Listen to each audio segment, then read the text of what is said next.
Saludos, comunidad de Oberon. Dejen su hola si nos están escuchando ahorita. Prepárense para un video más de historias que pasaron en Ciudad Juárez. ¿Están listos? Vamos a empezar ahora. Mi nombre es Miguel y necesito contar algo que me pasó hace unos años y que hasta hoy no me puedo quitar de la cabeza. Trabajo como guía turístico aquí en la región de Juárez desde hace más de 10 años, llevando gente a conocer los médanos de Samalayuca, esas dunas enormes que están en las afueras de la ciudad. Es un trabajo que siempre he amado. Me encanta mostrarle a la gente la belleza de nuestro desierto, contar las historias de la región, ver su cara de asombro cuando ven esas montañas de arena dorada por primera vez. Conocía cada centímetro de ese lugar, cada sendero, cada referencia. Era como mi segunda casa, ¿saben? Nunca me imaginé que un día ese lugar que me daba tanto orgullo se iba a convertir en la fuente del mayor terror que he sentido en mi vida. Lo que pasó ese día en 2006 cambió completamente mi relación con el desierto y, sinceramente, conmigo mismo también. Era octubre de 2006. Tenía 28 años y estaba en la cima de mi carrera como guía. Tenía una clientela fiel, gente que siempre me recomendaba con amigos y familiares. Mi reputación era impecable. Nunca había tenido problema alguno con turistas. Nunca me perdí. Nunca dejé a nadie en situación peligrosa. Me enorgullecía de conocer esas dunas mejor que cualquier otra persona de la región. Podía caminar por ahí con los ojos cerrados. Sabía exactamente dónde estaba cada formación rocosa, cada punto de referencia. Mis papás siempre decían que había nacido para eso, que el desierto corría por mis venas. Crecí jugando en esas arenas. Aprendí a respetar y amar ese ambiente desde chiquito. Por eso lo que pasó ese día fue tan perturbador. ¿Cómo puede alguien perderse en un lugar que conoce desde hace más de 20 años? ¿Cómo puede empezar a escuchar cosas que no existen? Hasta hoy me pregunto eso. Esa mañana desperté con una sensación extraña, como si algo importante fuera a pasar. No era ansiedad ni nerviosismo. Era diferente. Era como si alguna fuerza invisible me estuviera llamando al desierto. Recuerdo que desayuné medio distraído. Mi mamá hasta comentó que estaba muy callado. Normalmente despertaba animado los días de trabajo, cantando mientras me preparaba, checando mi equipo, planeando la ruta. Pero ese día estaba medio desconectado, como si mi mente estuviera en otro lado. Agarré mi camioneta, chequé el agua, los equipos de seguridad, todo lo que siempre hacía, pero sentía que se me estaba olvidando algo importante. Le di 2 vueltas a la casa pensando que había dejado algo, pero no podía descubrir qué. Cuando finalmente salí a buscar a los turistas, esa sensación extraña nomás aumentó. El grupo era pequeño, solo 4 americanos, una pareja de mediana edad y 2 muchachos que parecían ser hermanos. Gente educada, emocionada por conocer las dunas. Habían reservado el paseo a través de una agencia de turismo local y parecía que habían investigado bastante sobre el lugar. Hicieron varias preguntas durante el trayecto hasta allá. Querían saber sobre la formación geológica, sobre la historia de la región, sobre los animales que vivían en el desierto. Respondí todo en automático, con el mismo entusiasmo de siempre, pero por dentro estaba inquieto. Conforme nos acercábamos a los médanos, esa sensación de que algo estaba diferente nomás aumentaba. El aire parecía más pesado, el cielo más claro de lo normal, y había un silencio extraño que nunca había notado antes. Hasta los pájaros parecían haber desaparecido. Traté de concentrarme en la plática con los turistas, pero mi mente estaba dividida entre el trabajo y esa sensación perturbadora que no podía explicar. Cuando llegamos a la entrada de las dunas, me estacioné en el lugar de siempre y empecé mi presentación de siempre. Expliqué sobre cómo las dunas se formaron a lo largo de miles de años, sobre los vientos que moldearon esas montañas de arena, sobre la importancia ecológica de la región. Los turistas estaban fascinados, tomando fotos, haciendo apuntes, pero me di cuenta de que mi voz estaba saliendo diferente, medio temblorosa, como si estuviera nervioso. Eso era muy extraño porque ya había hecho esa misma presentación cientos de veces. Era como recitar una oración, algo que salía naturalmente. Traté de recomponerme, tomar un poco de agua, respirar hondo. Pensé que tal vez era solo un mal día, que todo mundo tiene días así. Pero conforme empezamos a caminar hacia las primeras dunas, me di cuenta de que el problema no era solo nerviosismo. Había algo en el aire, una tensión que nunca había sentido antes en ese lugar. Fue en la primera subida que todo empezó a descomponerse. Era un sendero que me sabía de memoria, una subida suave que llevaba a un mirador natural desde donde se podía ver toda la extensión de las dunas. Siempre empezaba los paseos por ahí porque la vista era espectacular y ayudaba a los turistas a ubicarse en el espacio. Pero cuando llegamos a la cima, simplemente no reconocí el lugar. Las formaciones que usaba como referencia no estaban donde deberían estar. Las dunas parecían haber cambiado de forma, de posición. Era como si alguien hubiera reorganizado todo el paisaje durante la noche. Me quedé parado ahí, viendo alrededor, tratando de orientarme. Los turistas empezaron a preguntar sobre los puntos de interés, pero no sabía qué responder. Por primera vez en años estaba completamente perdido en un lugar que conocía como la palma de mi mano. Mi corazón empezó a latir más rápido y sentí una gota de sudor frío escurrir por mi espalda. Traté de disimular mi confusión. Les dije a los turistas que solo estaba escogiendo la mejor ruta para continuar. Pero por dentro, estaba entrando en pánico. ¿Cómo era posible estar perdido ahí? Traté de orientarme por el sol, pero hasta eso parecía confuso. La luz estaba viniendo de un ángulo que no tenía sentido para esa hora del día. Vi mi reloj, eran las 9:30 de la mañana. El sol debería estar en una posición específica, pero parecía estar más alto de lo que debería. Empecé a cuestionar mi propia percepción. ¿Será que había dormido mal? ¿Será que estaba enfermo? Nunca había pasado por una situación así. Respiré hondo, traté de calmarme y escogí una dirección que me parecía familiar, pero conforme empezamos a bajar la duna, me di cuenta de que estaba llevando al grupo a un lugar que nunca había visto antes. Las formaciones rocosas eran diferentes, el color de la arena parecía más oscuro, y había un silencio perturbador que me tenía con los nervios de punta. Fue ahí cuando lo escuché por primera vez. Un susurro bajito, casi imperceptible, que parecía venir de adentro de las dunas. Al principio pensé que era el viento pasando entre las formaciones rocosas, pero conforme puse más atención, me di cuenta de que tenía un ritmo, una cadencia, como si fuera realmente una voz. No podía entender lo que estaba diciendo, parecía un idioma completamente desconocido. No era español, no era inglés, no era nada que hubiera escuchado en mi vida. El sonido era ahogado, como si viniera de muy lejos o de muy hondo, como si alguien estuviera enterrado en la arena tratando de comunicarse. Sentí un escalofrío recorrer mi espina y un dolor de cabeza empezó a palpitar en mis sienes. Dejé de caminar y vi a los turistas para ver si ellos también estaban escuchando, pero siguieron platicando normalmente sobre el paisaje. Eso me perturbó aún más, porque significaba que solo yo estaba escuchando esos susurros extraños. El dolor de cabeza se fue poniendo más intenso conforme seguimos caminando por las dunas. Era un dolor diferente a cualquier cosa que hubiera sentido, como si alguien me estuviera apretando la cabeza con una prensa.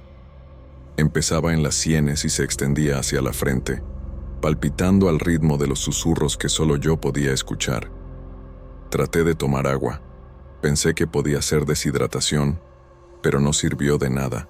De hecho, el agua tenía un sabor extraño, medio metálico, como si tuviera óxido. Eso era imposible porque siempre llevaba agua filtrada en botellas selladas. Los susurros continuaban, a veces más fuertes, a veces casi desapareciendo, pero siempre presentes. Y lo peor es que empecé a darme cuenta de que venían de direcciones diferentes, como si hubiera varias voces esparcidas por las dunas a nuestro alrededor. Algunas parecían más cercanas y otras más lejanas, pero todas hablando en ese idioma extraño que me daba escalofríos en la espina. Empecé a sudar frío, cosa que nunca pasaba en el desierto porque mi cuerpo estaba completamente adaptado al calor de la región. Mis manos empezaron a temblar y sentí mi estómago revuelto.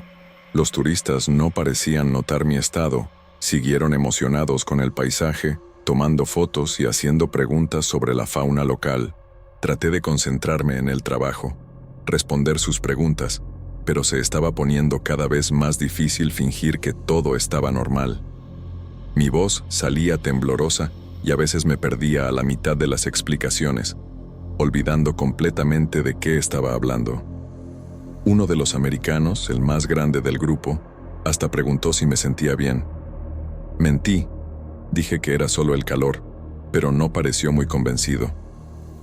Con cada paso que dábamos, la sensación de que estábamos yendo al lugar equivocado nomás aumentaba, como si estuviéramos siendo guiados por una fuerza invisible hacia algún lugar peligroso.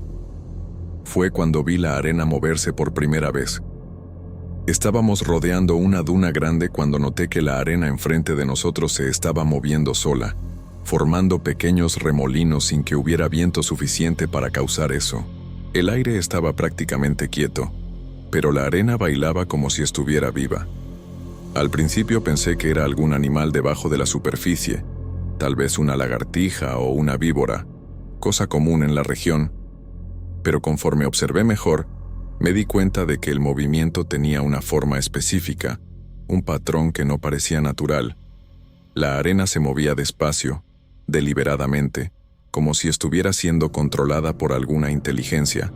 Dejé de caminar y me quedé hipnotizado viendo eso.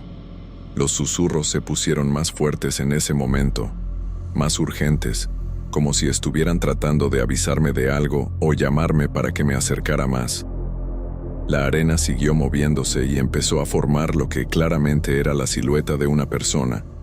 No era nítido como un dibujo, pero se podía distinguir perfectamente la forma de una cabeza, un tronco, dos brazos extendidos. Y lo más aterrador es que la figura parecía estar moviéndose, como si fuera alguien tratando de salir de adentro de la duna, luchando por emerger de la arena.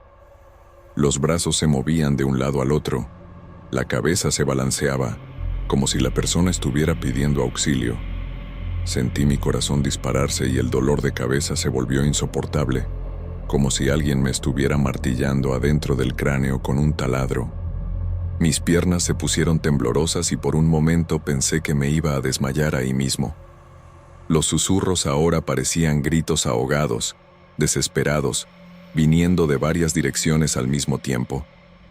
Era como si hubiera decenas de personas enterradas en las dunas a nuestro alrededor, todas tratando de comunicarse conmigo. Traté de llamar la atención de los turistas hacia lo que estaba pasando. Señalé la silueta en la arena, pero cuando voltearon, todo ya había regresado a la normalidad. La arena estaba inmóvil, como si nada hubiera pasado. Me vieron con cara de que no entendían nada. Uno hasta se rió pensando que estaba bromeando. «¿Dónde, Miguel? No estoy viendo nada», dijo el más joven. Me quedé ahí parado, señalando un montón de arena común, sintiéndome completamente loco. ¿Será que estaba teniendo alucinaciones?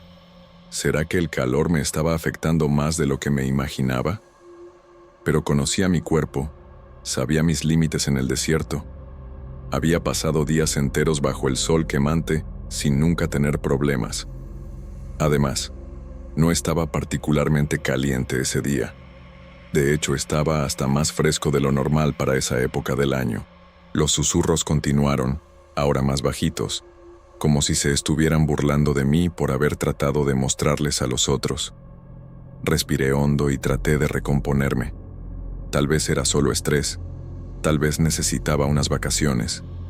Seguimos caminando, pero yo estaba constantemente viendo a los lados, buscando más movimientos en la arena, y pasaban, cada pocos minutos, en puntos diferentes, veía la arena moverse y formar siluetas.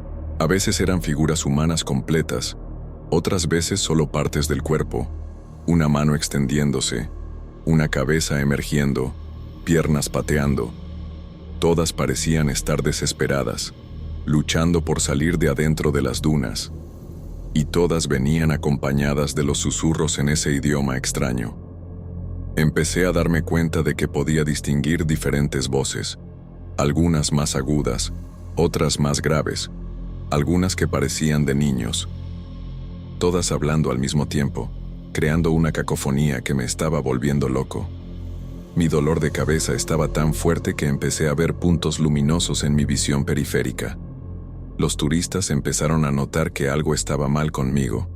Estaba caminando de forma extraña, parándome constantemente, viendo puntos al azar en la arena como si estuviera viendo fantasmas. La pareja mayor empezó a susurrar entre ellos, probablemente preocupados por mi comportamiento. Uno de los muchachos preguntó si quería parar a descansar, si necesitaba agua o comida. Traté de tranquilizarlos. Dije que todo estaba bien, que era solo un dolor de cabeza pasajero, pero por dentro estaba entrando en pánico total.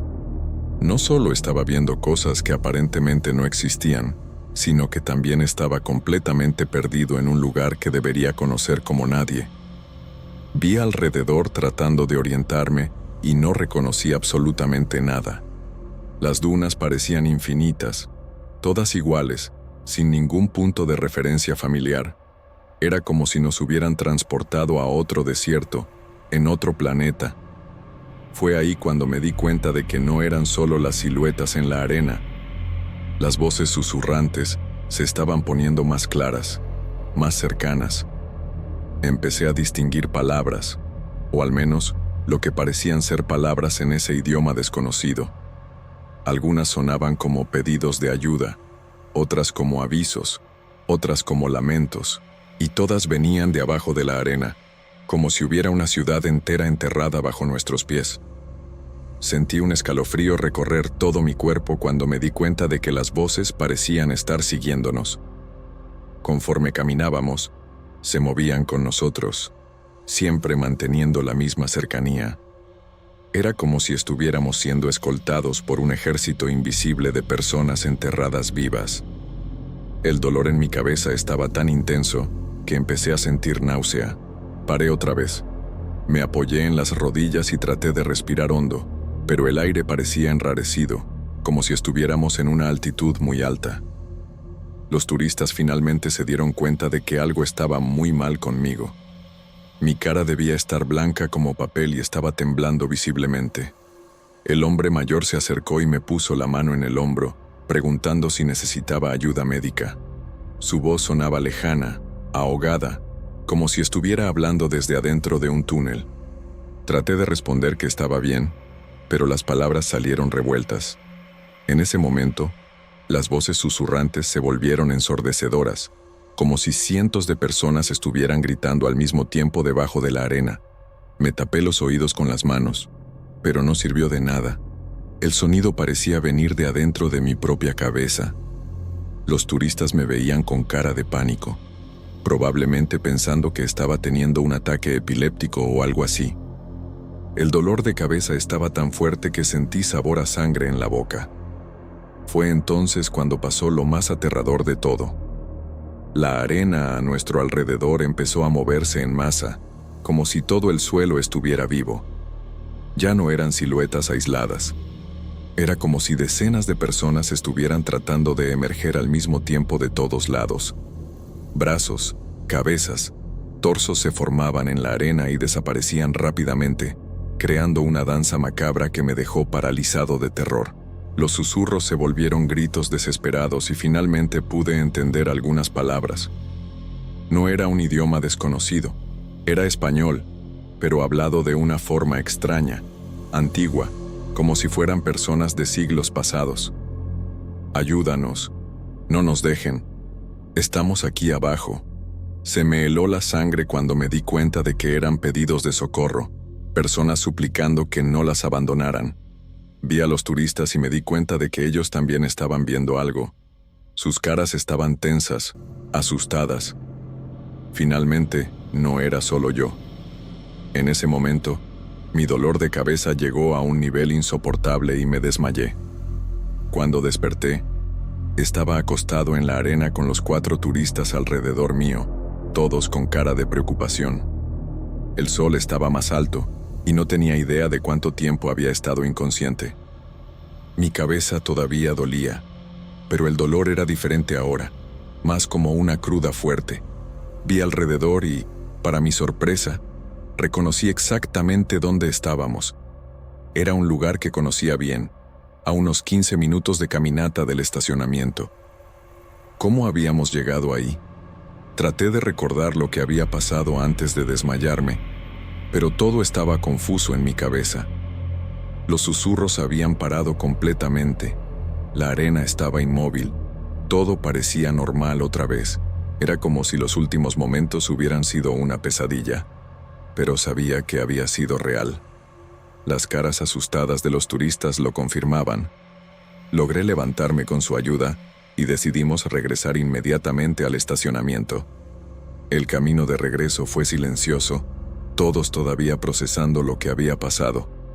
Los turistas hacían preguntas que no sabía cómo responder. ¿Qué eran esas figuras en la arena? ¿Por qué te desmayaste? ¿Esto es normal en este lugar? No tenía respuestas. Nunca había pasado por nada parecido. Nunca había escuchado que algo así pasara en los médanos. Cuando llegamos al carro, todos estaban visiblemente alterados. Ofrecí devolverles el dinero del paseo. Me disculpé por lo que había pasado, pero fueron comprensivos. Dijeron que no era mi culpa, que claramente algo extraño había pasado ahí.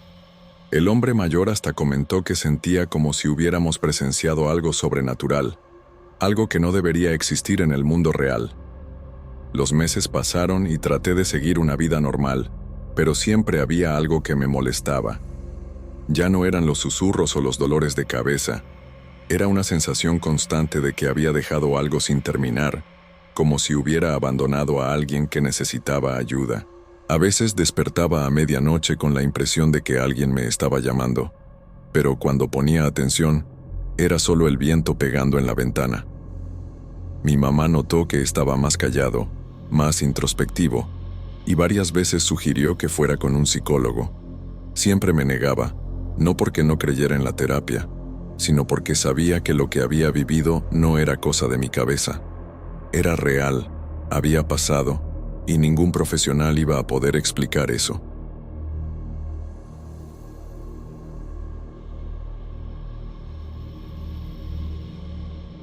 Gente, necesito contarles esto porque no puedo olvidar lo que pasó.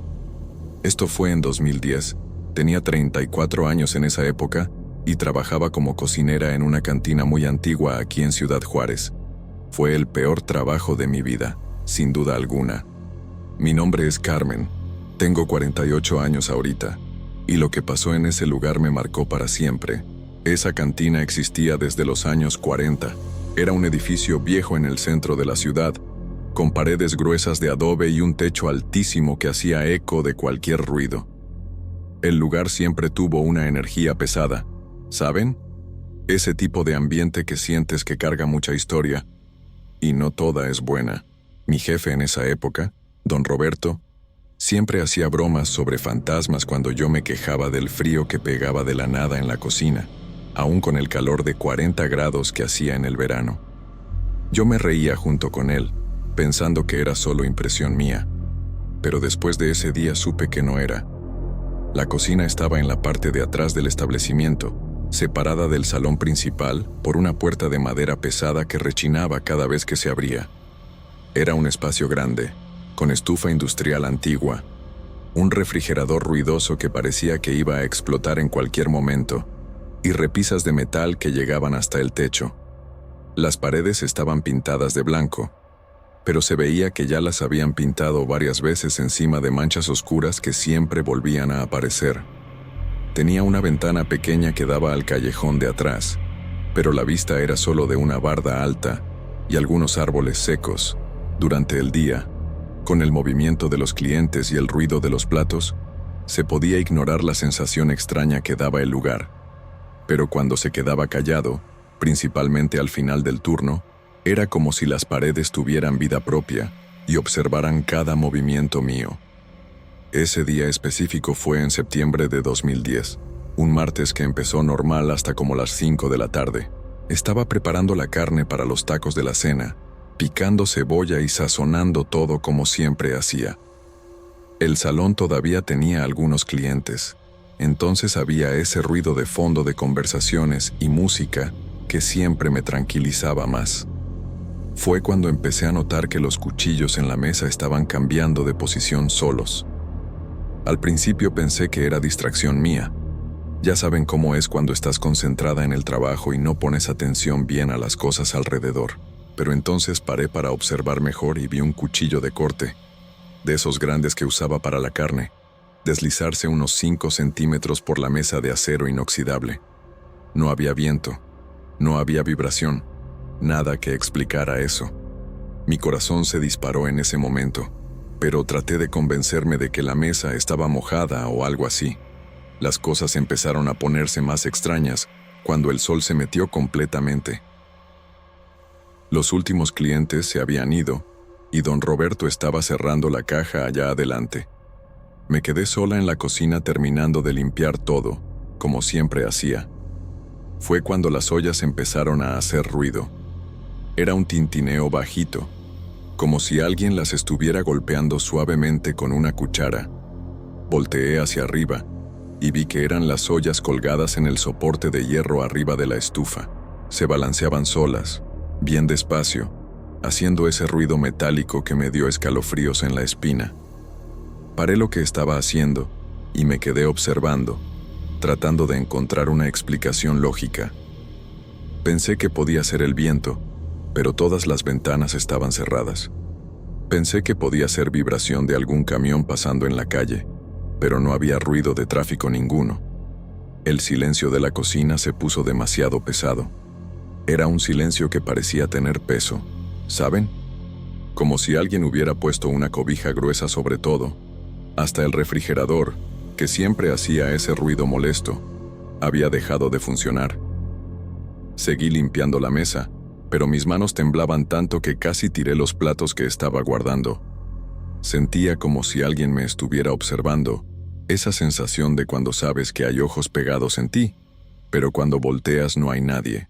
Volteé varias veces por encima del hombro, checando las esquinas oscuras de la cocina, pero estaba sola. Aún así, la sensación de estar siendo vigilada no se quitaba. Al contrario, se ponía cada vez más fuerte. De repente, la luz empezó a parpadear. No era ese parpadeo rápido de cuando la energía está inestable. Era un parpadeo lento y rítmico, como si alguien estuviera jugando con el interruptor. La cocina se sumergía en la oscuridad por unos 3 segundos. Después la luz regresaba fuerte. Después oscuridad otra vez. Durante los momentos de oscuridad, escuchaba pasos arrastrados por el piso, como si alguien estuviera caminando bien despacio alrededor mío. Traté de gritarle a don Roberto, pero mi voz salió débil y ronca, casi un susurro. El sonido de los pasos se acercaba más con cada parpadeo de la luz, y podía sentir una presencia acercándose, aún sin ver nada. Era como si el aire alrededor mío se pusiera más denso, más difícil de respirar. Fue cuando las cosas empezaron a volar. Primero fue una cuchara que estaba en el fregadero, que salió volando y pegó en la pared de enfrente con un ruido seco. Después fueron los trapos de cocina que estaban doblados en la mesa, que se desenrollaron solos y empezaron a flotar por el aire como si fueran fantasmas bailando. Todo mi cuerpo empezó a temblar descontroladamente y me recargué en la pared, tratando de alejarme del centro de la cocina donde todo estaba pasando. La temperatura se desplomó de una hora para otra, como si alguien hubiera prendido un aire acondicionado industrial. Pero no había ningún aparato ahí. Mi respiración salía en nubecitas de vapor, cosa que nunca había visto pasar en esa cocina caliente. Cerré los ojos con fuerza, esperando que cuando los abriera todo regresara a la normalidad. Pero cuando los abrí, vi que todos los gabinetes se estaban abriendo y cerrando solos. El ruido era ensordecedor. Madera golpeando contra madera, metal cascabeleando, platos tintineando dentro de los gabinetes. Era como si toda la cocina hubiera cobrado vida y estuviera teniendo un ataque de coraje. Traté de moverme hacia la puerta, pero mis pies parecían pegados al piso. No era parálisis de miedo. Era como si una fuerza invisible me estuviera deteniendo en el lugar. Sentí una presión en el pecho, como si manos invisibles me estuvieran empujando contra la pared. El aire se puso tan pesado que apenas podía respirar, y empecé a sentir mareo. Fue ahí cuando me di cuenta de que ya no estaba sola en la cocina. No veía a nadie, pero sentía presencias alrededor mío, como sombras que se movían en mi visión periférica. Siempre que volteaba la cabeza para ver directamente, no había nada, pero la sensación de estar rodeada por algo que no debería estar ahí era innegable. Las ollas empezaron a caerse una por una del soporte de hierro. No era como si se hubieran soltado por casualidad, era como si alguien estuviera agarrando cada una y aventándola al piso con fuerza. El ruido era terrible, metal golpeando en el piso de concreto, haciendo eco por las paredes altas de la cocina. Me agaché instintivamente, cubriéndome la cabeza con las manos, con miedo de que me pegara alguna olla voladora. Mi corazón latía tan fuerte que podía escuchar el sonido en mis oídos, ahogando hasta el caos que estaba pasando alrededor mío. Traté de gritarle otra vez a don Roberto, pero esta vez ningún sonido salió de mi garganta, como si mi voz hubiera sido robada. La sensación de desesperación se apoderó de mí cuando me di cuenta de que estaba completamente indefensa en esa situación. El refrigerador empezó a balancearse violentamente, como si alguien lo estuviera empujando de un lado para otro. Era un refrigerador industrial enorme, pesado, que normalmente necesitaba 2 personas para mover ni siquiera 1 centímetro. Pero ahí estaba, balanceándose solo, haciendo un ruido metálico horrible contra el piso.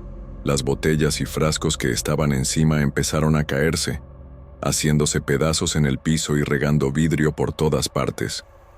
El olor de comida echada a perder se extendió por la cocina cuando algunos recipientes se abrieron, mezclándose con el olor de miedo que yo misma estaba echando. Sentí náuseas subiéndome por la garganta, pero no podía moverme para salir de ahí. Era como si estuviera hipnotizada por el caos, incapaz de quitar la vista o dar un paso siquiera. Fue entonces cuando las llaves se abrieron solas, todas, al mismo tiempo. La del fregadero principal, la del fregadero más chico donde lavábamos las verduras, hasta la manguera que usábamos para lavar el piso.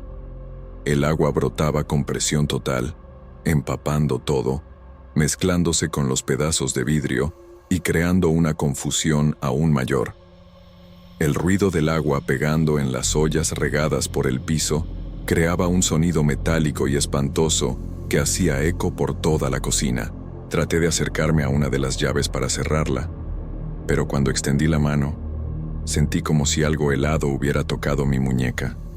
Retiré la mano rápidamente y juro que vi una marca roja en mi piel, como si dedos invisibles me hubieran agarrado con fuerza. La marca dolía y quemaba, aún con toda el agua fría que me estaba salpicando. La estufa se prendió sola. Todas las hornillas, de una vez, con llamas altísimas que casi tocaban el techo. El calor era intenso, contrastando con el frío sobrenatural que había sentido antes. Vapor empezó a subir de toda el agua que estaba en el piso, creando una neblina densa que dificultaba aún más la visión. Era como estar dentro de una pesadilla, donde nada tenía sentido y todo pasaba al mismo tiempo. El olor de gas mezclado con vapor y comida echada a perder creó un olor nauseabundo que me hizo ahogarme. Me tapé la nariz y la boca con la blusa, tratando de filtrar un poco de ese aire pesado y tóxico. Las llamas bailaban de una manera extraña, como si estuvieran siendo controladas por algo, formando formas que parecían caras distorsionadas por algunos segundos antes de regresar a la normalidad. De repente, todos los ruidos pararon. Fue como si alguien hubiera apretado un botón de pausa en el mundo. Las ollas dejaron de caer. El refrigerador dejó de balancearse. Las llaves se cerraron solas. La estufa se apagó. El silencio que siguió fue aún más espantoso que todo ese caos. Era un silencio pesado, cargado, como si algo se estuviera preparando para pasar. Mis oídos zumbaban por el contraste entre el ruido ensordecedor de antes y el silencio absoluto de ahorita. Me quedé parada en medio de la cocina empapada, temblando de frío y de miedo, esperando lo que vendría después. Podía sentir que no había terminado, que eso era solo una pausa, como la calma antes de la tormenta. Mi respiración era lo único que podía escuchar, rápida e irregular. Fue ahí cuando sentí el toque. Algo helado y húmedo pasó por mi nuca, como dedos mojados deslizándose por mi piel. Pegué un brinco y me volteé rápidamente, pero no había nada atrás de mí, solo la pared blanca con esas manchas oscuras que nunca salían completamente. Pero la sensación del toque todavía estaba ahí, como si mi piel guardara la memoria de ese contacto sobrenatural. Empecé a caminar de espaldas hacia la puerta, sin quitar los ojos del centro de la cocina, con miedo de que si les daba la espalda algo terrible fuera a pasar. Cada paso que daba, sentía como si me estuvieran siguiendo, como si algo estuviera caminando junto conmigo, manteniendo siempre la misma distancia. El piso mojado y lleno de pedazos de vidrio dificultaba mi movimiento, y tenía que tener cuidado para no resbalarme o cortarme. Cuando finalmente logré llegar a la puerta, traté de abrirla, pero no se movía. La perilla giraba normalmente, pero era como si la puerta estuviera soldada en el marco. Empujé con toda la fuerza que tenía, usando el hombro, pero nada. Era como si algo del otro lado estuviera deteniendo la puerta, impidiendo mi salida. La desesperación se apoderó de mí y empecé a golpear la puerta con los puños, tratando de llamar la atención de don Roberto. Pero aún golpeando con toda la fuerza, el sonido que salía era ahogado, como si la madera absorbiera el ruido en lugar de transmitirlo. Mis manos empezaron a doler de tanto golpear, pero no paraba, porque quedarme encerrada en esa cocina con esas presencias invisibles era lo más aterrador que podía imaginar. Las lágrimas empezaron a escurrir por mi cara, mezclándose con el sudor y el agua que todavía goteaba de mi cabello. Entonces, de la nada, la puerta se abrió sola. No fue un movimiento gradual, fue como si alguien la hubiera jalado con fuerza del otro lado. Casi me caí para atrás con el impulso que estaba haciendo para empujar. No lo pensé dos veces, salí corriendo de ahí como si mi vida dependiera de eso. Atravesé el salón principal sin ni siquiera ver a don Roberto, que me gritó algo, pero no paré para escuchar. Solo paré de correr cuando llegué a la calle, jadeando, empapada y temblando. Me recargué en el poste de luz más cercano y me quedé ahí por unos 10 minutos, tratando de procesar lo que acababa de pasar. Mi mente trataba de encontrar explicaciones lógicas, fuga de gas causando alucinaciones, problema eléctrico, no sé, pero en el fondo sabía que no había explicación racional para eso. Cuando finalmente me calmé un poco, regresé adentro para agarrar mis cosas e irme. Don Roberto me estaba esperando con una cara de preocupación que nunca le había visto. Preguntó qué había pasado, por qué había salido corriendo de esa manera, si estaba bien. Traté de explicar, pero las palabras salían todas revueltas. Hablé de las ollas cayéndose, del refrigerador balanceándose, de las llaves abriéndose solas, de la estufa prendiéndose sin que nadie la tocara. Me veía con esa expresión de quien no sabe si creer o si la persona se volvió loca. Dijo que había escuchado algunos ruidos extraños, pero pensó que había tirado algo. Cuando entramos a la cocina juntos, todo estaba normal. Seco, organizado, las ollas en su lugar, como si nada hubiera pasado. Ni los pedazos de vidrio que había visto hacerse pedazos estaban en el piso. Don Roberto me vio con lástima y sugirió que me fuera a casa a descansar, que tal vez era estrés del trabajo. Agarré mi bolsa y salí de ahí sin voltear atrás. Durante todo el camino a casa, me quedé cuestionándome si realmente había pasado o si me había vuelto loca. Pero la marca roja en mi muñeca todavía estaba ahí, doliendo, como prueba de que no había sido mi imaginación. Llegué a casa y me bañé con agua caliente, tratando de quitarme esa sensación de suciedad y miedo que se pegaba en mi piel. Pero aún debajo del agua caliente, seguía temblando. No pude comer nada en la cena. Mi estómago estaba demasiado revuelto. Traté de ver televisión para distraer la mente, pero cualquier ruido me hacía brincar del sillón.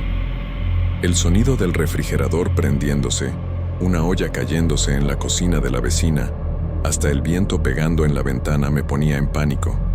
Me di cuenta de que no iba a poder dormir esa noche.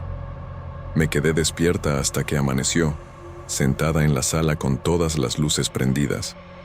Cada vez que cerraba los ojos, veía esas ollas volando, sentía ese toque helado en la nuca, escuchaba el ruido ensordecedor de los gabinetes abriéndose y cerrándose. Mi mente no podía parar de revivir cada segundo de ese horror. Cuando salió el sol, me sentí un poco más segura, pero la decisión ya estaba tomada en mi cabeza. No iba a regresar a esa cantina nunca más.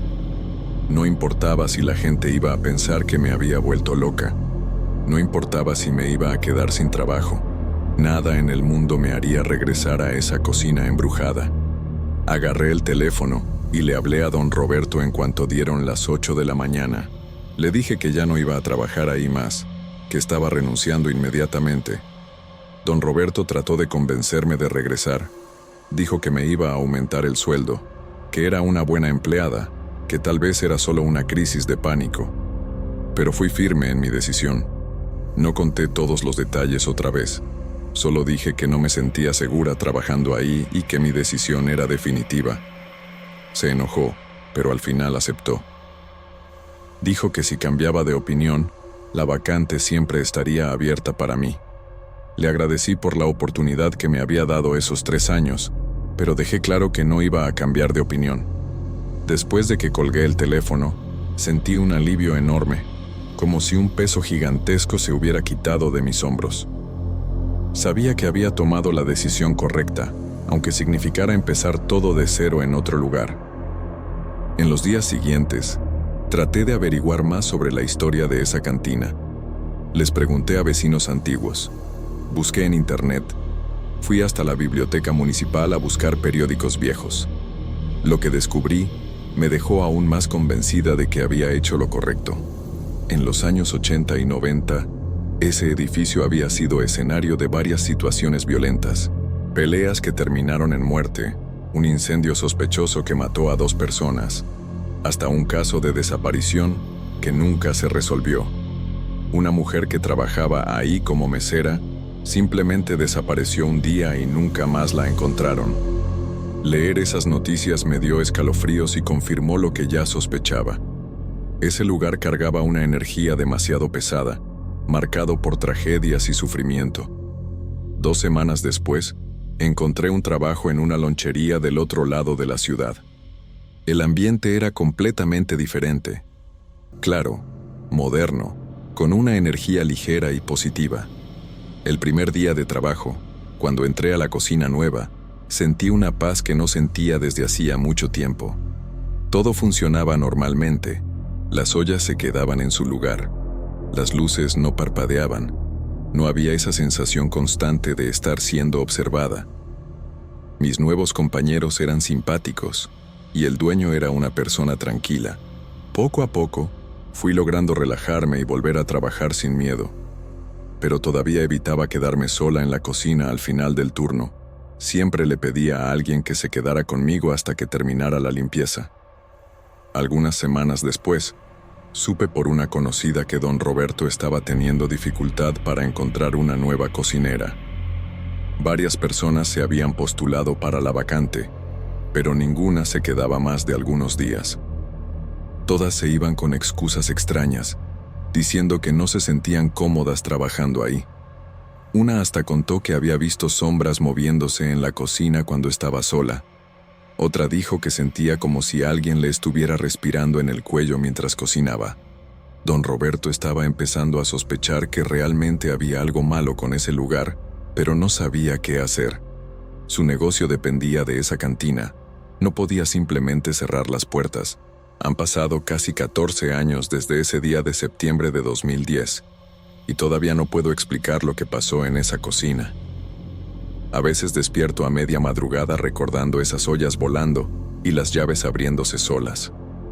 La marca en mi muñeca desapareció después de algunas semanas, pero la memoria de ese toque helado todavía me persigue. Nunca más pasé ni cerca de esa calle donde estaba la cantina. Cuando necesito ir al centro de la ciudad, me aseguro de agarrar un camino diferente. Sé que mucha gente no cree mi historia. Piensan que fue estrés o imaginación, Pero yo sé lo que viví esa noche. Esas presencias eran reales, esa energía maligna era real, y tuve suerte de poder salir de ahí entera. A veces me pregunto qué habría pasado si me hubiera quedado más tiempo en esa cocina, si esas fuerzas invisibles me habrían lastimado de verdad. Prefiero no saber la respuesta.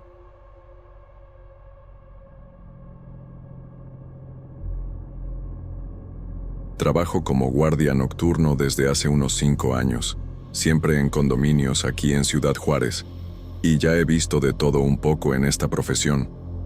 Borrachos haciendo desmadre, pleitos de vecinos, intentos de asalto, esas cosas normales que uno espera.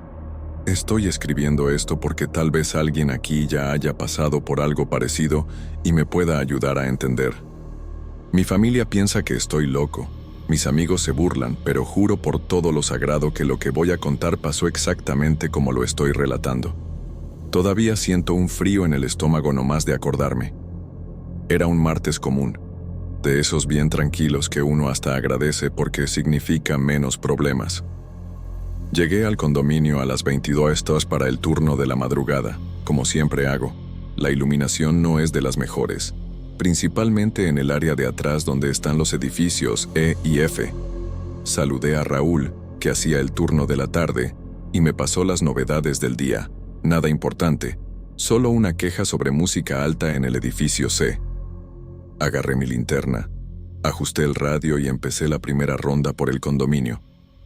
El viento estaba medio fuerte esa noche, haciendo que los árboles se movieran y creando esas sombras extrañas que siempre me ponen medio alerta. Pero era solo eso. Viento normal de octubre aquí en la ciudad. Como a las 12:30, estaba haciendo mi segunda ronda cuando escuché una risa que venía del área de los juegos. Era una risa de niño, pero tenía algo extraño. ¿Saben? No era una risa alegre, era más aguda, medio forzada, como si alguien estuviera tratando de imitar el sonido de un niño riéndose.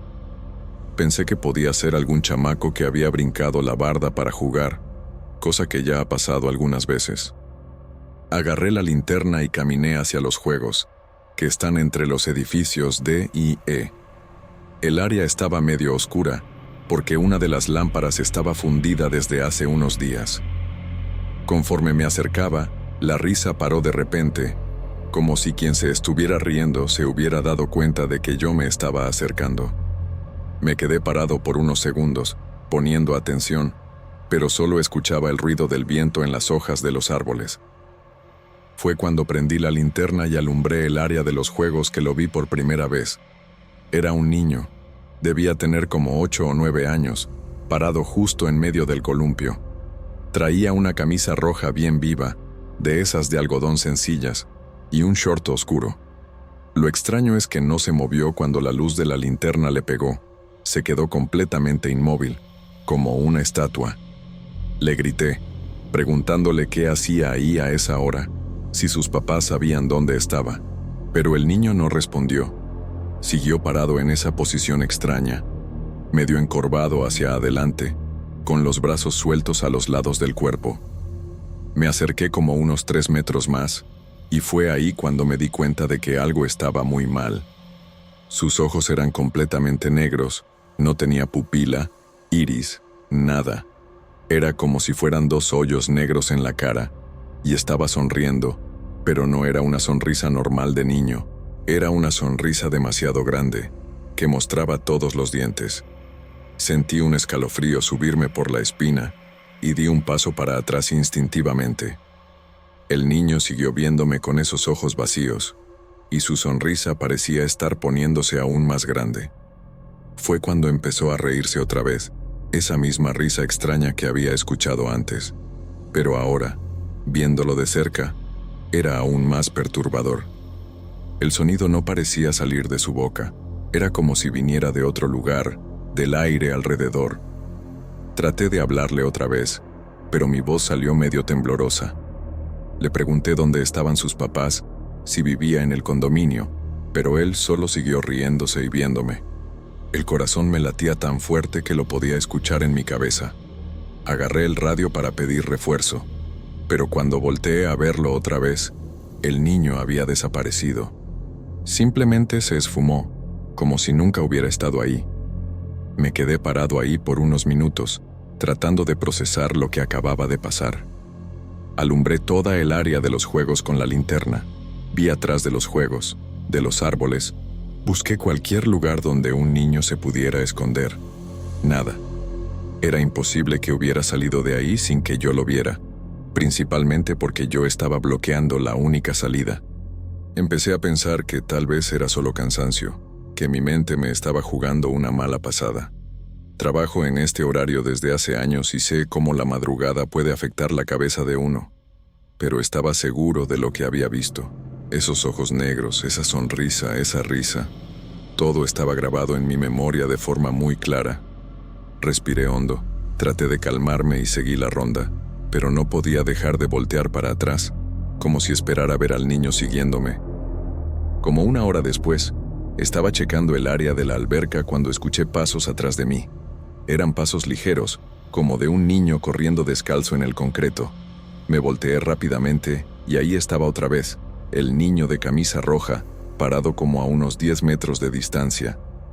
Esta vez estaba en una posición diferente, con la cabeza inclinada hacia un lado, como un perro cuando está tratando de entender algo, pero esos ojos siguieron iguales, completamente negros, y la sonrisa estaba aún más grande. Sentí mi estómago revolverse y las piernas se me pusieron medio temblorosas. Traté de acercarme a él otra vez, pero con cada paso que yo daba hacia adelante, parecía que él se alejaba más, como si se estuviera alejando a la misma velocidad. Y esa risa empezó otra vez, pero ahora venía de varias direcciones al mismo tiempo, como si hubiera varios niños riéndose alrededor mío. Dejé de tratar de acercarme y me quedé viéndolo a la distancia. El niño se quedó parado por algunos segundos más, siempre con esa cabeza inclinada y esa sonrisa perturbadora. Entonces, sin aviso ninguno, empezó a caminar hacia el edificio F, pero de una forma extraña, como si estuviera deslizándose por el piso en lugar de caminando. Sus pies apenas tocaban el concreto. Agarré la linterna y traté de seguir su movimiento, pero la luz parecía no poder enfocar bien en la figura. Era como si estuviera medio transparente, medio borroso. Cuando llegó cerca de la entrada del edificio F, se paró, se volteó hacia mí y me saludó con la mano, todavía con esa sonrisa horrible. Después simplemente atravesó la pared del edificio y desapareció. Atravesó la pared como si fuera hecha de aire. Me quedé ahí parado, con la boca abierta, tratando de entender qué diablos acababa de ver. A partir de ese momento, empecé a sentir que todo el condominio había cambiado. Era como si el aire se hubiera puesto más pesado, más denso. Cada sombra parecía moverse sola. Cada ruido del viento en los árboles sonaba como susurros. Traté de seguir mi ronda normalmente, pero estaba completamente en pánico por dentro. Mis manos temblaban tanto que apenas podía sostener la linterna bien. Le hablé a mi supervisor, Carlos, pero cuando contestó, no pude explicar bien lo que estaba pasando. ¿Cómo le iba a decir que había visto a un niño con ojos negros atravesar una pared? Iba a pensar que estaba drogado o teniendo un ataque. Terminé inventando una excusa sobre haber escuchado ruidos extraños y le pedí que mandara a alguien para que me hiciera compañía. Dijo que no tenía a nadie disponible y que debería aguantar hasta el final del turno. Colgué el teléfono sintiéndome completamente solo y vulnerable. Decidí quedarme en la caseta el resto de la madrugada, solo saliendo para hacer las rondas obligatorias. Pero aún ahí adentro, con las puertas cerradas, no me sentía seguro. Me quedaba viendo por las ventanas, esperando ver esa camisa roja aparecer en algún lugar. Como a las 3 de la mañana, estaba tratando de distraerme leyendo unas revistas viejas cuando escuché golpes en la puerta de la caseta. Eran golpes rítmicos, como si alguien estuviera jugando a golpear y parar. Toc, toc, toc, pausa, toc, toc, toc. Vi por la ventana, pero no vi a nadie. Los golpes siguieron por unos 5 minutos, siempre en el mismo ritmo. Cuando finalmente pararon, escuché esa risa otra vez, pero ahora venía de arriba de la caseta, como si alguien estuviera en el techo. El sonido era más fuerte esta vez, más claro, y duró casi un minuto entero. Cuando paró, el silencio que quedó fue aún más espantoso que la misma risa. A las 4 de la mañana, ya no aguanté más estar encerrado en la caseta y salí para hacer otra ronda, principalmente porque algunos vecinos ya empiezan a salir temprano para trabajar y no podía dar la impresión de que estaba descuidando mi trabajo. Caminé por los edificios A, B y C sin problemas, todo normal. Hasta pensé que tal vez la pesadilla había terminado. Pero cuando llegué al edificio D, lo vi otra vez. Esta vez el niño estaba parado justo debajo de un poste de luz, y la luz estaba parpadeando de forma irregular, como si tuviera algún problema en el cableado. Siguió con la misma ropa, la misma posición extraña, pero ahora estaba de espaldas a mí. Podía ver la camisa roja moviéndose ligeramente con el viento. Me acerqué despacio, tratando de hacer el mínimo ruido posible. Cuando llegué como a unos 5 metros de distancia, empezó a voltearse lentamente, muy lentamente, como si fuera un muñeco siendo girado por una cuerda. Y cuando completó la vuelta y quedó de frente a mí, vi que la sonrisa había desaparecido. Ahora tenía una expresión completamente seria, casi triste. Los ojos siguieron negros, pero ahora parecían aún más profundos, como si fueran túneles que llevaban a ningún lado. Se quedó viéndome por unos segundos que parecieron horas, y entonces empezó a caminar hacia mí, pero no era un caminar normal. Era como si estuviera flotando a algunos centímetros del piso. Sus pies no hacían ruido ninguno en el concreto. Sentí todo mi cuerpo helarse y empecé a caminar para atrás, tratando de mantener la distancia. Pero por cada paso que yo daba para atrás, él daba 2 hacia adelante y se estaba acercando cada vez más. Cuando llegó como a unos 2 metros de mí, se paró y abrió la boca. No salió sonido ninguno, pero yo podía sentir como si estuviera gritando, como si hubiera un sonido muy fuerte que solo yo no podía escuchar. La sensación era horrible, como si alguien estuviera raspando dentro de mi cabeza. Cerré los ojos y me tapé los oídos, y cuando los abrí otra vez, había desaparecido una vez más. Corrí de regreso a la caseta y cerré la puerta con llave, el corazón latiéndome tan fuerte que me dolía el pecho. Agarré mi celular y le hablé a mi esposa. Necesitaba escuchar la voz de alguien normal, alguien del mundo real. Contestó medio dormida y preguntó si todo estaba bien. No pude contarle la verdad, entonces inventé que me estaba sintiendo mal y quería escuchar su voz. Platicamos por unos 10 minutos sobre cosas sin importancia, sobre los planes para el fin de semana, sobre las cuentas que teníamos que pagar. Esa plática normal me calmó un poco. Me hizo recordar que existía un mundo más allá de ese condominio embrujado. Pero cuando colgué el teléfono, la sensación de terror regresó inmediatamente. Vi el reloj y me di cuenta de que todavía faltaban 2 horas para que terminara mi turno. 2 horas que parecían una eternidad. Decidí que no iba a salir más de la caseta por nada, que iba a inventar cualquier excusa si alguien se quejaba. Pero el niño no había terminado conmigo. Como a las 5 de la mañana, empecé a escuchar golpes en las ventanas de la caseta. No eran golpes normales, eran como si alguien estuviera golpeando con las puntas de los dedos, bien despacio, haciendo un ruido molesto. Tap, tap, tap, tap, tap, tap. Vi hacia las ventanas, pero no podía ver nada por el reflejo de la luz interna. Apagué las luces de la caseta para poder ver afuera, y fue ahí cuando lo vi. El niño estaba pegado a la ventana, con la cara presionada contra el vidrio.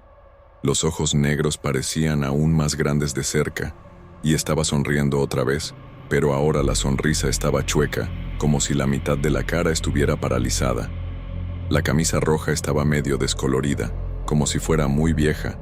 Se quedó ahí por unos minutos, solo viéndome y sonriendo, y entonces empezó a escribir algo en el vidrio empañado. No pude entender qué era. Parecían símbolos extraños. No eran letras normales. Cuando terminó de escribir, golpeó la ventana 3 veces, bien fuerte, y desapareció. Prendí las luces otra vez y fui hasta la ventana para ver lo que había escrito. Pero no había nada en el vidrio, ninguna marca, Ninguna señal de que alguien hubiera tocado ahí. Estaba completamente limpio. Empecé a preguntarme si me estaba volviendo loco, si todo eso no era más que una alucinación, pero sabía que no era.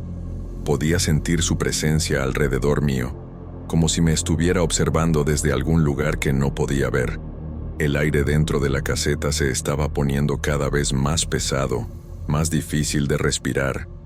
Era como si hubiera menos oxígeno, como si algo estuviera chupando el aire del ambiente. Abrí la puerta para tratar de respirar mejor, pero el aire afuera estaba igual, denso y opresivo. Fue cuando me di cuenta de que no eran solo las luces del poste las que estaban parpadeando. Todas las luces del condominio estaban parpadeando al mismo tiempo, creando un efecto estroboscópico que dejaba todo aún más siniestro. Me quedé parado en la puerta de la caseta, viendo ese show de luces parpadeando por todo el condominio. Era como si todo el lugar hubiera entrado en falla eléctrica, pero sabía que no era eso. Era él, el niño, de alguna forma controlando todo alrededor. En medio de todo ese parpadeo, logré verlo una vez más. Estaba parado justo en el centro del patio, entre los edificios C y D, completamente inmóvil. La camisa roja parecía brillar con luz propia en medio de la oscuridad. Ya no estaba sonriendo. Ahora tenía una expresión seria, casi triste, como si se estuviera despidiendo. Nos quedamos viéndonos por algunos segundos que parecieron eternos. Entonces, sin aviso ninguno, todas las luces dejaron de parpadear al mismo tiempo y regresaron a la normalidad. Y cuando volví a ver hacia el patio, había desaparecido. Esta vez, sentí que era diferente. Había algo final en ese momento, como si fuera realmente un adiós. El resto de la madrugada pasó en completo silencio. Ninguna risa, ningún golpe, ningún movimiento extraño. El condominio regresó a ser un lugar normal, como si nada hubiera pasado. El aire pesado que me había sofocado toda la noche desapareció, y pude respirar normalmente otra vez. Me quedé dentro de la caseta hasta el final de mi turno, a las 6 de la mañana, pero no pasó nada más. Era como si alguien hubiera apagado un interruptor, y toda esa energía siniestra hubiera simplemente desaparecido. Cuando Joaquín llegó para el turno de la mañana, lo saludé normalmente y me fui. No le conté nada de lo que había pasado porque sabía que iba a pensar que estaba loco. Durante el camino a casa, me quedé pensando si todo eso había sido real o si mi mente me había jugado una broma cruel. Pero en el fondo, sabía que había sido real, muy real. En los días siguientes, regresé al trabajo esperando que el niño apareciera otra vez. Cada noche me quedaba tenso, poniendo atención a cada ruido, cada sombra, cada movimiento. Pero nunca más apareció. El condominio siguió siendo un lugar normal, sin nada sobrenatural. Las otras noches pasaron sin incidentes, solo con los problemas usuales de cualquier condominio. Empecé a preguntarme si realmente había pasado o si había sido una alucinación causada por el cansancio y el estrés del trabajo nocturno. Pero siempre que pasaba por los juegos o por el área donde lo había visto por primera vez, sentía un escalofrío en la espina. Era como si el lugar guardara la memoria de lo que había pasado, aunque ya no hubiera ninguna señal visible. Platiqué discretamente con algunos vecinos más antiguos, tratando de averiguar si alguien sabía de alguna historia extraña en el condominio, pero nadie mencionó nada sobre niños o acontecimientos sobrenaturales. Fue hasta 2 semanas después que descubrí algo que me dejó aún más perturbado. Estaba platicando con doña Esperanza, una señora que vive en el edificio E desde hace más de 15 años, cuando mencionó casualmente que el condominio había sido construido sobre un terreno que antes era un orfanato. El orfanato se había incendiado en los años 80, y varios niños murieron en el incendio. Dijo que de vez en cuando, algunos vecinos comentaban sobre ruidos extraños en la noche, pero nada muy serio. Cuando le pregunté si sabía de algún niño específico que había muerto en el incendio, se quedó pensando por un momento y dijo que se acordaba vagamente de haber escuchado hablar de un niño que siempre usaba una camisa roja que era su favorita. Sentí mi sangre helarse cuando dijo eso. No pregunté nada más. Solo le agradecí y me alejé. Esa noche, no pude dormir pensando en la coincidencia. Desde entonces, ya han pasado casi 2 meses y el niño nunca más apareció. Sigo trabajando en el mismo condominio, haciendo las mismas rondas, pasando por los mismos lugares donde lo vi, pero todo sigue normal.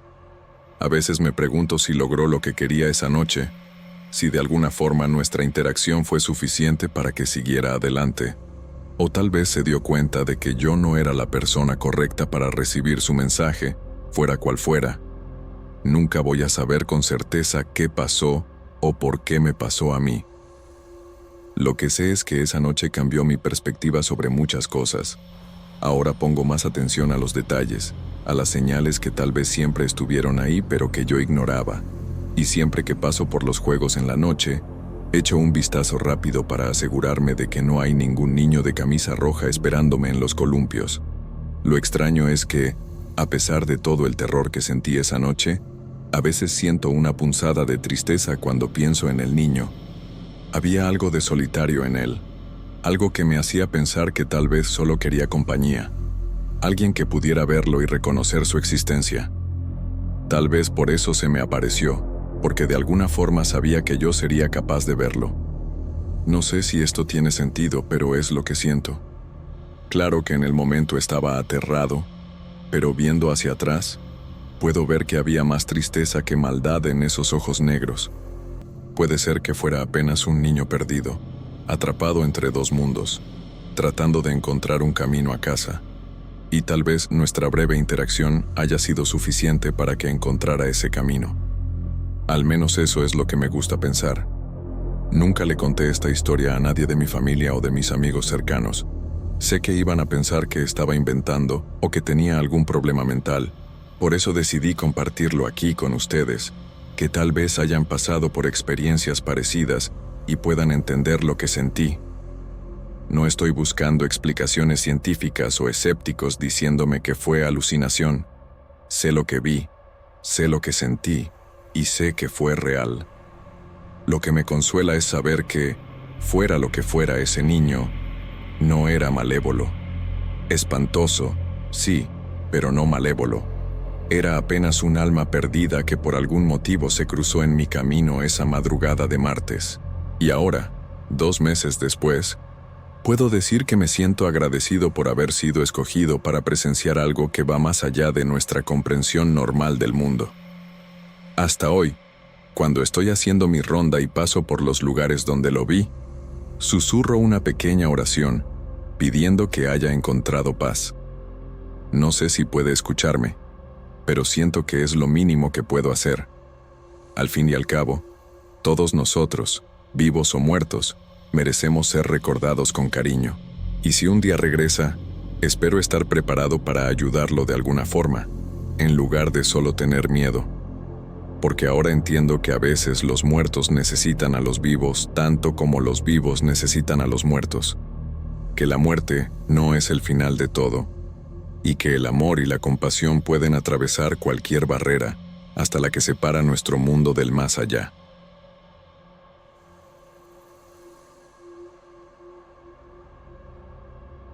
Trabajo como conserje en una escuela primaria desde hace casi 15 años. Es una escuela antigua, construida en los años 50, en Ciudad Juárez. Las paredes de ladrillo rojo ya han visto muchas cosas, y siempre me gustó la tranquilidad del lugar. Me levanto temprano todos los días, agarro mi café en el carrito de la esquina y llego antes de las 6 de la mañana para abrir los portones. El patio principal es grande, con 2 árboles viejos que dan sombra y un pequeño patio de juegos que remodelamos hace 2 años. Durante el recreo, los niños corren por todos lados, gritan, juegan fútbol y juegan a las escondidas entre las columnas del pasillo. Es un ruido bueno, que me recuerda a mis propios hijos cuando eran pequeños. Siempre pensé que conocía cada rincón de esa escuela, cada sonido, cada movimiento normal del día a día. Pero hace 3 meses, las cosas empezaron a ponerse extrañas de una manera que nunca había visto antes. Todo empezó con la maestra María Elena, de tercer grado. Vino a buscarme una tarde de marzo, justo después del recreo de las 2. Tenía una expresión preocupada y sostenía la mano de una niña como de 8 años, Sofía Hernández. La niña estaba demasiado callada, viendo hacia el piso, y tenía unos círculos oscuros debajo de los ojos como si no hubiera dormido bien. La maestra me explicó que Sofía había desaparecido durante el recreo por casi 20 minutos. Dijeron que estaba jugando cerca de los árboles cuando simplemente desapareció. Los otros alumnos la buscaron, los maestros también, pero no encontraron nada. Después de un rato, apareció sola en el baño de mujeres, medio confundida y temblando. Cuando le preguntaron dónde había estado, Sofía solo podía decir que había jugado con una niña nueva, pero no se acordaba bien de lo que había pasado. Me pareció extraño, pero pensé que tal vez se había escondido en algún lugar e inventado la historia para no meterse en problemas. 2 días después, pasó otra vez. Esta vez fue con Carlos, un niño de segundo grado, bien listo y travieso. Su maestra, doña Carmen, vino a contarme que Carlos había desaparecido durante el recreo de la mañana. Dijo que estaba jugando fútbol con los amigos cuando de repente ya no estaba ahí. Los niños dijeron que lo vieron caminando hacia el fondo del patio, cerca de la barda que separa la escuela del terreno baldío de al lado. Lo buscaron por todas partes, hasta llamaron a la directora. Después de unos 15 minutos, Carlos apareció saliendo de atrás del árbol más grande, el que está en el centro del patio. Estaba pálido y callado, muy diferente a su manera de ser. Cuando le preguntaron dónde había estado, dijo que una niña lo había llamado para jugar un juego especial. Pero cuando trataban de hacerlo explicar mejor, Carlos se ponía nervioso y empezaba a llorar. Dijo que no se podía acordar bien, solo que la niña era muy bonita y usaba un vestido blanco bien limpio. En ese momento, empecé a preocuparme de verdad. La semana siguiente, 3 niños más desaparecieron durante los recreos. Siempre lo mismo. Estaban jugando normalmente, de repente ya no estaban ahí, y después aparecían en lugares diferentes de la escuela, confundidos y asustados. Todos hablaban de la misma niña de vestido blanco. La directora, señora Esperanza, decidió que necesitábamos tomar medidas. Me pidió que vigilara el patio durante los recreos para ver si podía entender lo que estaba pasando. Empecé a observar a los niños más de cerca, poniendo atención a cada movimiento, cada grupo que se formaba. Durante algunos días, todo pareció normal. Los niños jugaban, corrían, gritaban como siempre, pero sentía que algo estaba diferente en el aire, una tensión que no podía explicar. Era como si el patio estuviera esperando que algo pasara. Los mismos niños parecían más nerviosos, viendo por encima del hombro, juntándose en grupos más grandes en lugar de esparcirse como antes. Fue un jueves de abril que finalmente la vi. Eran las 12:30. El recreo del almuerzo acababa de empezar. Estaba barriendo cerca de la entrada principal cuando escuché a un grupo de niñas de primer grado platicando bajito cerca del bebedero. Estaban viendo hacia el fondo del patio y susurrando entre ellas. Seguí su mirada y vi a una niña que no reconocí.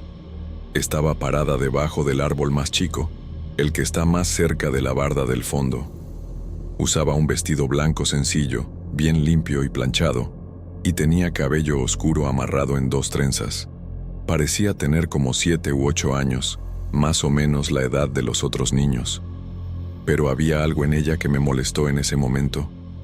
Tal vez era la manera como se quedaba parada, sin moverse, solo observando a los otros niños jugar. O tal vez era el hecho de que no la había visto llegar, y conozco a todos los niños de la escuela. Dejé la escoba y empecé a caminar hacia ella, queriendo saber quién era y de dónde había venido. Cuando estaba como a unos 10 metros de distancia, la niña me vio acercándome. Sonrió, pero fue una sonrisa extraña, que no llegaba a los ojos. Me saludó con la mano como si me conociera desde hace mucho tiempo, y después empezó a caminar hacia el grupo de niñas que estaba cerca del bebedero. Aceleré el paso, pero ella era rápida. Cuando llegué cerca de las niñas, Todas estaban viendo a la niña de vestido blanco con una expresión medio hipnotizada. La niña estaba hablando bajito con ellas, pero no podía escuchar lo que decía. Llamé a las niñas por su nombre. Pregunté quién era su amiguita nueva. Me vieron como si estuvieran despertando de un sueño, medio confundidas. Cuando volví a ver hacia donde estaba la niña de vestido blanco, ya no estaba ahí. Había simplemente desaparecido, como si nunca hubiera estado ahí. Les pregunté a las niñas dónde se había ido, pero solo movieron la cabeza, diciendo que no sabían. Una de ellas, la pequeña Ana, dijo que la niña las había invitado a jugar un juego especial después de clases. Sentí un frío en el estómago y les dije que no jugaran con extraños. Esa tarde, después de que los niños se fueron, me quedé en la escuela hasta más tarde, verificando todos los rincones, todos los lugares donde alguien se podría esconder. Busqué hoyos en la barda, portones que podrían estar abiertos, cualquier explicación de cómo una niña extraña estaba entrando a la escuela. No encontré nada. Todos los accesos estaban seguros, y siempre cierro todo antes de irme. Platiqué con Ramón, el guardia nocturno, para saber si había visto algo extraño. Dijo que algunas noches había escuchado risas de niño viniendo del patio, pero cuando iba a verificar, nunca encontraba a nadie. Pensaba que eran gatos o el viento haciendo ruido en los árboles. Pero ahora, después de lo que yo había visto, los dos empezamos a sospechar que había algo más serio pasando. Decidimos que él iba a poner más atención durante la noche y yo iba a estar aún más atento durante el día. También acordamos no hablar de esto con los niños, para no asustarlos más de lo que ya estaban. Al día siguiente, viernes, llegué a la escuela más temprano de lo normal. Quería verificar todo antes de que llegaran los niños, ver si encontraba alguna señal de que alguien había estado ahí durante la noche. El patio estaba normal, limpio y vacío como siempre. Pero cuando pasé cerca del árbol donde había visto a la niña de vestido blanco, noté que la tierra debajo estaba diferente. Había marcas pequeñas en el piso, como huellas de un niño, formando un círculo perfecto alrededor del tronco. Las marcas estaban bien definidas, como si alguien hubiera caminado en círculos por mucho tiempo. No había llovido en los últimos días, entonces la tierra estaba seca y dura. Esas huellas tenían que ser recientes. Llamé a Ramón, que todavía estaba terminando su turno, para que viera las marcas. Se perturbó tanto como yo. Decidimos tomar fotos con mi celular y mostrarle a la directora cuando llegara. Pero cuando regresamos con la cámara, 15 minutos después, las marcas habían desaparecido completamente. La tierra estaba lisa, como si nunca hubiera sido pisada. Durante ese viernes, me quedé pegado al patio durante todos los recreos. No quité los ojos de los niños ni por un segundo. Parecían más agitados de lo normal, juntándose en grupos pequeños y susurrando entre ellos. Varias veces vi a algunos viendo hacia el árbol donde había visto a la niña de vestido blanco, como si estuvieran esperando algo. Durante el recreo de la tarde, un grupo de niños de 4º grado vino a buscarme. Su líder, un niño llamado Diego, me dijo que habían visto a la niña de vestido blanco el jueves, después de que me fui. Había aparecido durante el recreo de la tarde y había llamado a algunos de los niños más chicos para jugar. Diego dijo que él y sus amigos habían encontrado eso extraño y se habían quedado lejos, observando. Vieron a la niña llevando a 3 niños de 1er grado atrás del árbol grande. Después de algunos minutos, los niños regresaron solos, pero estaban diferentes, callados y medio perdidos. La niña había desaparecido otra vez. Diego me preguntó si sabía quién era, porque nunca la habían visto antes en la escuela. El fin de semana, no pude dejar de pensar en lo que estaba pasando. Platiqué con mi esposa sobre la situación, pero sin entrar en muchos detalles para no preocuparla. Sugirió que tal vez era algún niño del barrio que estaba entrando a la escuela para jugar y que debería hablar con la policía si la situación continuaba. El lunes, cuando regresé al trabajo, la directora me llamó a su oficina. Había recibido llamadas de 3 papás durante el fin de semana. Sus hijos habían tenido pesadillas terribles y tenían miedo de regresar a la escuela. Todos hablaban de lo mismo: una niña de vestido blanco que los llamaba para jugar un juego que no podían recordar bien. Los papás estaban preocupados y querían saber qué iba a hacer la escuela sobre la situación. La directora me pidió que intensificara la vigilancia y dijo que iba a contratar un guardia extra para los horarios de recreo. También decidió que iba a platicar con todas las maestras para que estuvieran aún más atentas a los niños. Ese lunes, durante el primer recreo, pasó el peor incidente hasta entonces. La pequeña Lucía, de 6 años, desapareció por casi media hora. Estaba jugando con las amigas cerca del patio de juegos cuando simplemente desapareció. Esta vez, organizamos una búsqueda completa. Maestros, empleados y hasta algunos papás que estaban en la escuela la buscaron en cada salón, cada baño, cada rincón del edificio. Llamamos a la policía y estábamos empezando a pensar en lo peor cuando Lucía apareció caminando por el pasillo principal, como si nada hubiera pasado. Tenía el vestido sucio de tierra y hojas en el cabello, pero no parecía lastimada.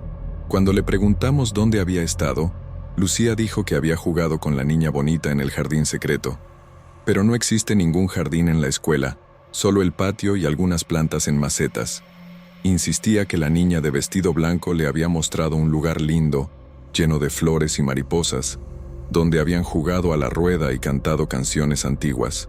Pero cuando tratábamos de hacer que nos llevara hasta ese lugar, Lucía se confundía y empezaba a llorar, diciendo que no se podía acordar cómo llegar ahí.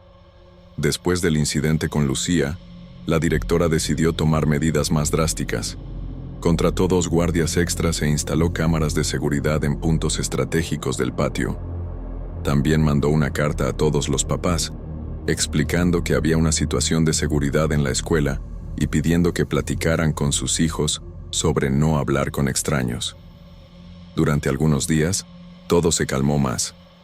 Los niños parecían menos nerviosos y no hubo más desapariciones.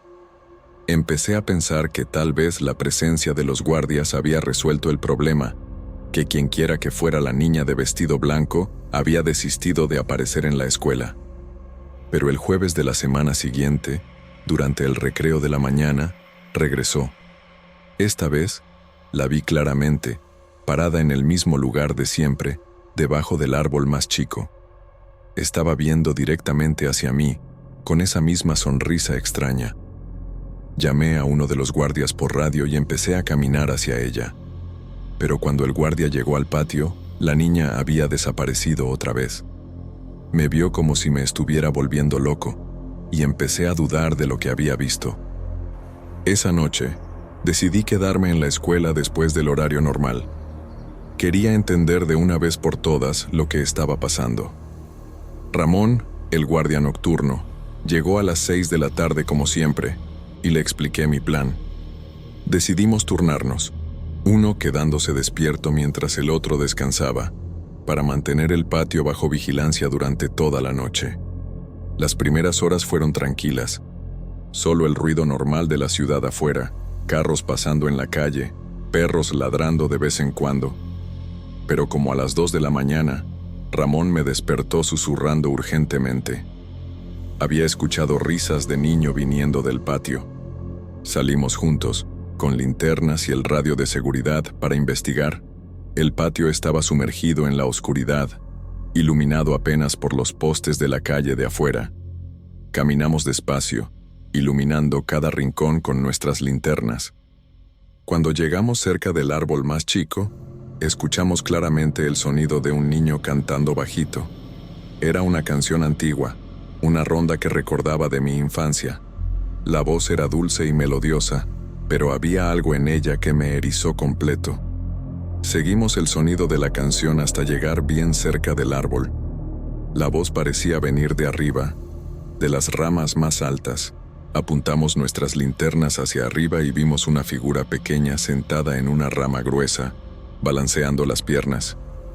Era la niña de vestido blanco. Aún en la oscuridad, podíamos ver que estaba viendo directamente hacia nosotros, con esa misma sonrisa que no llegaba a los ojos. Dejó de cantar y nos saludó con la mano. como si fuéramos viejos conocidos. Ramón susurró una oración bajito y agarró mi brazo con fuerza. La niña empezó a bajar del árbol, pero no como un niño normal bajaría. Simplemente flotó hacia abajo, los pies no tocando las ramas, hasta quedar parada en el piso justo enfrente de nosotros. El vestido blanco estaba impecable, sin una mancha de suciedad, aún después de estar sentada en un árbol. Nos vio por algunos segundos que parecieron una eternidad, y después susurró algo que no pudimos entender. Su voz sonaba como el viento pasando por hojas secas. Entonces se volteó y empezó a caminar hacia el centro del patio, haciendo señas para que la siguiéramos.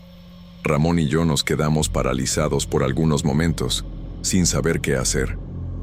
La niña se paró en medio del patio y se volteó hacia nosotros, esperando. Había algo en su expresión que era al mismo tiempo inocente y aterrador. Empezó a hacer movimientos con las manos, como si nos estuviera invitando a un juego. Entonces empezó a girar en círculos, el vestido blanco girando alrededor de ella como si fuera hecho de neblina. Mientras giraba, cantaba nuevamente, pero esta vez la música era diferente, más triste, casi como un lamento. El sonido hacía eco por el patio vacío de una manera que no parecía natural. Sentí mis rodillas ponerse débiles y tuve que apoyarme en Ramón para no caerme. Estaba temblando tanto como yo, pero no podíamos quitar los ojos de la niña. Dejó de girar de repente y nos vio fijamente. Sus ojos parecían brillar en la oscuridad, y por un momento tuve la impresión de que no eran ojos de niño, sino algo mucho más antiguo y sabio. Abrió la boca como si fuera a hablar, pero el sonido que salió fue como un susurro de viento frío que nos pegó de lleno. La temperatura alrededor nuestro se desplomó de repente. Podíamos ver nuestra respiración formando nubecitas en el aire, aún siendo una noche caliente de abril. La niña empezó a caminar hacia nosotros y con cada paso que daba, sentía como si el aire se pusiera más pesado, más difícil de respirar. Ramón susurró que necesitábamos salir de ahí, pero mis pies parecían pegados al piso. La niña se paró como a 2 metros de nosotros y extendió su mano pequeña hacia nosotros. Su piel era tan pálida que parecía transparente y podíamos ver las venas azules por debajo. Habló algo en una voz que parecía venir de muy lejos, como un eco de un eco. No pudimos entender las palabras, pero había una urgencia en ellas, como si estuviera pidiendo algo muy importante. Ramón finalmente logró moverse y me jaló del brazo, susurrando que teníamos que irnos inmediatamente. Empezamos a retroceder despacio, sin quitar los ojos de la niña. Nos siguió por algunos pasos, todavía extendiendo la mano, pero cuando llegamos cerca de la entrada del edificio, se paró. Se quedó ahí parada, observándonos, mientras corrimos adentro de la escuela y cerramos la puerta atrás de nosotros. Pasamos el resto de la noche encerrados en la oficina de la directora, tomando café y tratando de entender lo que había pasado. Ramón dijo que en 30 años trabajando como guardia nocturno, nunca había visto nada parecido.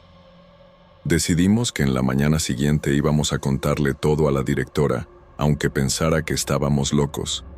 Cuando salió el sol, salimos cautelosamente al patio.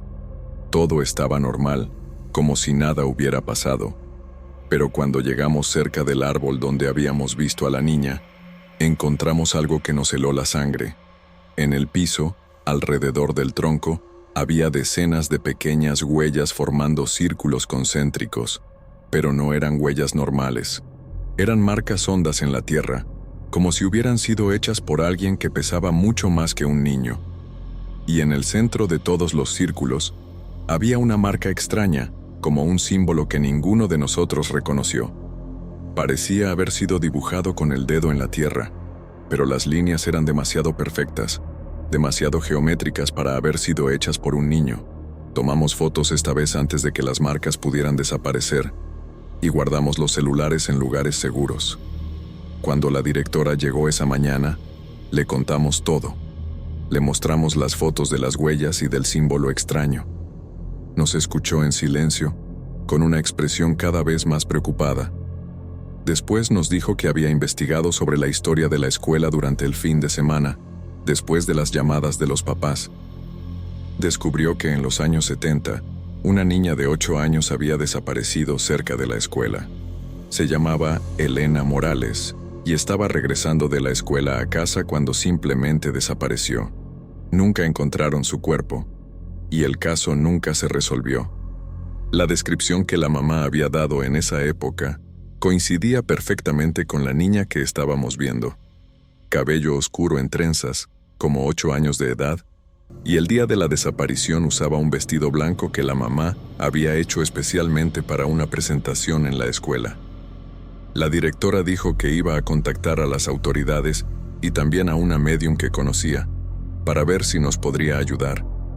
Mientras tanto, decidió suspender los recreos al aire libre hasta que la situación se resolviera. Los niños se iban a quedar en los salones durante los descansos, al menos hasta que entendiéramos mejor lo que estaba pasando. En los días siguientes, la escuela se puso diferente. Los niños sintieron el cambio inmediatamente y se pusieron aún más nerviosos. Algunos se negaron a ir al baño solos, otros lloraban a la hora de entrar al edificio. Los papás empezaron a sacar a sus hijos de la escuela, buscando otras opciones en la región. La directora trataba de mantener la calma, pero yo veía que estaba tan asustada como todos nosotros. La médium, una señora llamada Esperanza, vino el miércoles para sentir las energías del lugar y platicar con algunos de los niños que habían tenido contacto con la niña de vestido blanco. Escuchó los relatos con atención y después nos dijo que creía que estábamos lidiando con un espíritu atrapado, alguien que no podía seguir adelante.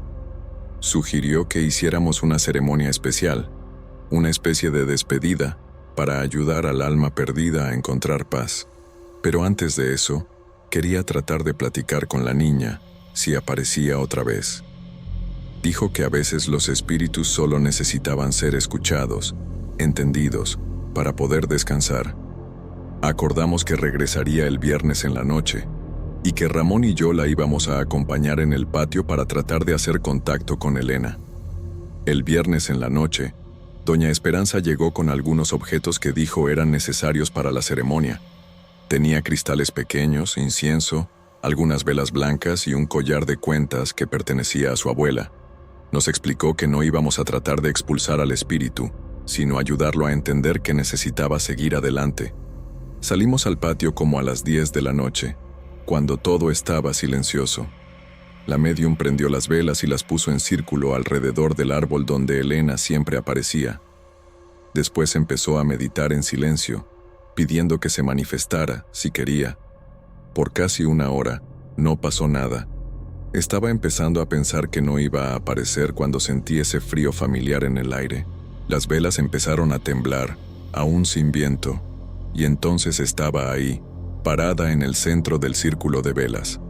Esta vez parecía más real, más sólida.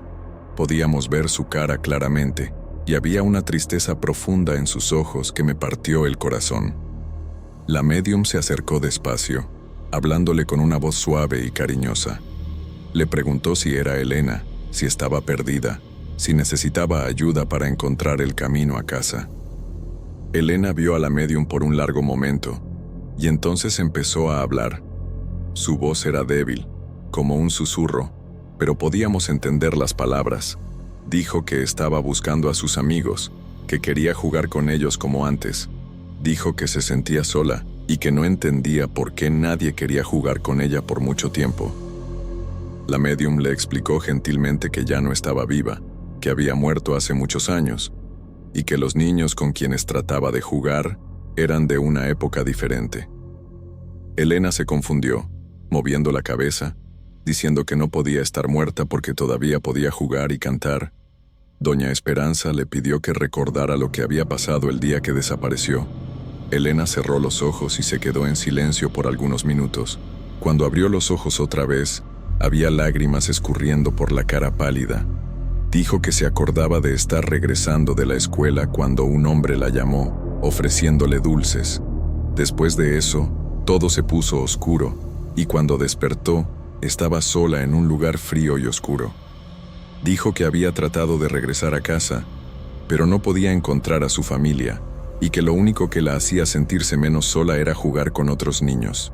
La médium agarró uno de los cristales y empezó a rezar una oración especial, pidiendo que los espíritus de luz vinieran a buscar a Elena y la llevaran a casa, junto con su familia que ya la estaba esperando del otro lado.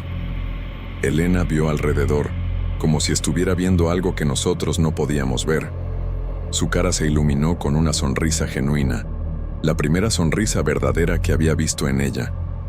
Saludó hacia algún lugar arriba de nuestras cabezas y dijo que podía ver a su mamá, que su mamá la estaba llamando para ir a casa.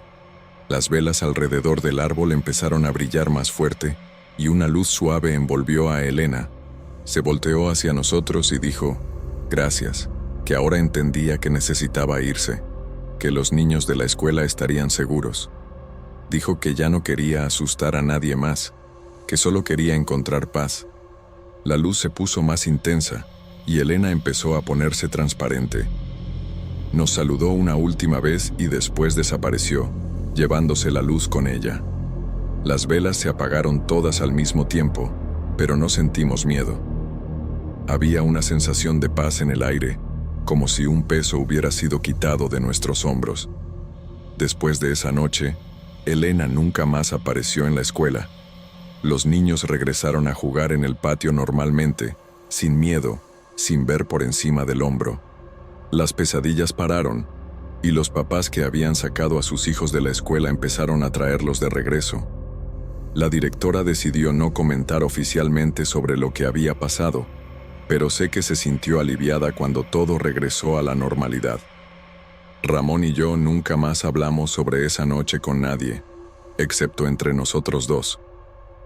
A veces, cuando estoy solo en el patio durante el recreo, veo hacia el árbol donde Elena solía aparecer y siento una gratitud extraña. Era solo una niña perdida, que quería jugar y sentirse menos sola. Al final, todo lo que necesitaba era alguien que la ayudara a encontrar el camino a casa. Hoy, cuando veo a los niños jugando y riéndose en el patio, pienso en Elena y espero que finalmente haya encontrado la paz que buscaba desde hace tanto tiempo.